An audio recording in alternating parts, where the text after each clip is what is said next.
Bonjour à tous, on se retrouve aujourd'hui pour une nouvelle vidéo où je ne vous parlerai pas livre mais bien film, puisque je vous parle de la dernière sortie dont on entend énormément parler. Il s'agit bien évidemment des Animaux Fantastiques. Bien évidemment qu'on est tous allés voir les Animaux Fantastiques puisqu'on avait adoré Harry Potter en étant enfant, puisque c'était J.K. Rowling qui avait écrit le scénario. On ne peut pas détacher les Animaux Fantastiques d'Harry Potter. Pourtant la différence est énorme entre les deux films. On a quelques petites références à Harry Potter, notamment à Dumbledore, à Poudlard, mais l'univers est très différent dans les Animaux Fantastiques. Tout d'abord on est à New York, dans une ville réelle, alors que dans les Harry Potter on est à Poudlard, pour la plupart du temps, qui est un lieu imaginaire. Et je trouve que ça fait une énorme différence, puisque on voit énormément qu'on passe du côté enfantin d'Harry Potter au côté adulte des Animaux Fantastiques, et c'est ce qui m'a énormément plu dans les Animaux Fantastiques, c'est ce côté adulte. Même si les Harry Potter sont très sombres sur les derniers, notamment le 5, le 6, le 7 partie 1 et le 7 partie 2, on peut dire que pour les Animaux Fantastiques c'est encore un cran au-dessus.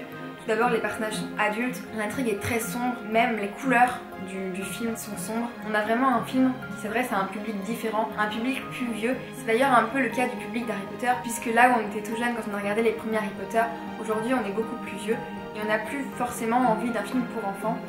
Et les Animaux Fantastiques n'est pas un film pour enfants. J'ai sans conteste adoré les Animaux Fantastiques pour l'ambiance qui règne, à savoir la magie qui est omniprésente, que ce soit avec les créatures de Norbert Dragono, donc les animaux fantastiques qui s'échappent tout le temps de la valise, ou lorsque par exemple on rentre dans l'appartement de Tina et Queenie et qu'on voit que la magie fonctionne pour sécher les vêtements du feu de cheminée, pour faire le repas.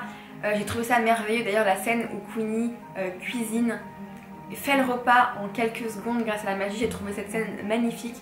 Je trouve que la magie vraiment s'intègre dans la vie des personnages et c'est ce que j'ai adoré. Ici on n'a pas un enfant qui découvre qu'il est sorcier, on a des personnages adultes qui ont toujours su qu'ils étaient sorciers et ils ne découvrent pas leur pouvoir, ils savent les utiliser depuis longtemps et c'est ce que j'ai adoré. On a vraiment cette magie qui fait partie de leur vie, c'est très intéressant de voir ça. On a bien évidemment Jacob qui ne fait pas partie du monde magique puisque c'est un moldu, mais il entre vraiment dans un univers où tout le monde connaît la magie.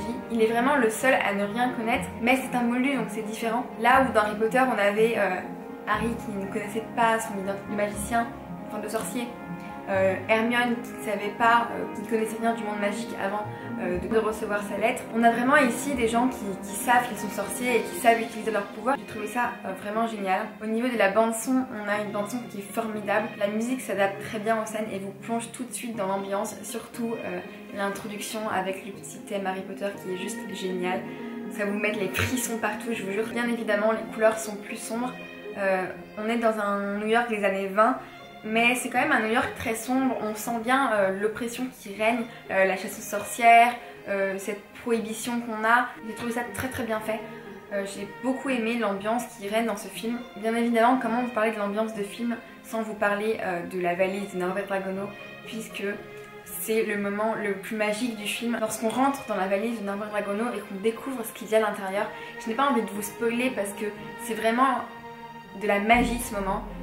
Mais vous verrez que à ce moment-là, on reste juste bouche bée devant tant de beauté. J'ai trouvé ça vraiment merveilleux. C'est une valise qui renferme tellement. Vous verrez, tout est magnifique. Toutes les créatures fantastiques sont plus belles les unes que les autres. Forcément, comme tout le monde, j'ai adoré Linifleur. J'ai un trou de mémoire sur le nom du petit être vert qu'il a dans la poche, mais qui est également génial.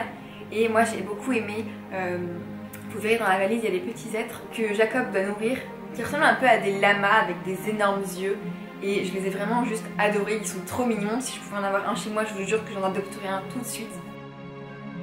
Parlons maintenant des acteurs, puisque je trouve qu'ils jouent tous très très bien. J'ai beaucoup aimé tous les acteurs, que ce soit le méchant, que ce soit l'acteur qui joue Norbert, l'actrice qui joue Tina, ou Jacob et Queenie qui sont juste géniaux. Enfin, c'est vraiment... Pour moi, ils me font penser à Neville et Luna, c'est un peu ceux qui sont dans la lune et qui apportent le rigolo à l'histoire. Et j'aime beaucoup. Norbert n'est pas un héros comme Harry Potter qui va toujours sauver tout le monde et a toutes les qualités du monde. C'est ça que j'ai aimé chez lui, c'est qu'il a des problèmes, il sait pas trop s'exprimer, il n'arrive pas tellement à avoir des relations avec les humains, c'est pour ça qu'il s'enferme avec les créatures magiques. Et j'ai trouvé ça vraiment bien fait puisqu'on n'a pas des personnages qui sont caricaturaux, on n'a pas des personnages qui sonnent faux. Parfois, pour moi, Harry sonne faux puisque, je sais pas, quand on a 12 ans ou 13 ans, on part pas tout seul au devant du danger pour sauver tout le monde. Ça me paraît pas logique, même si c'est le principe des histoires souvent que l'on regarde. Norbert est vraiment plus réaliste dans un sens, puisqu'il a ses failles, on sent qu'il a vraiment du mal à vivre avec les gens, et c'est ce que j'ai adoré chez lui. Et voilà, c'est tout pour mon avis sur les animaux fantastiques. J'espère que je n'ai pas été trop confuse et que je vous ai donné envie d'aller le voir. En tout cas, moi je vous le conseille vivement. Je pense que la saga des animaux fantastiques, qui n'est pas terminée puisqu'ils ont annoncé bien sûr 5 films, finira par le détrôner Harry Potter dans mon cœur. Même s'il n'y a pas le côté doudou pour le moment, je sens qu'il va arriver puisque on a pour quand même un bon bout de temps à suivre ces personnages principaux.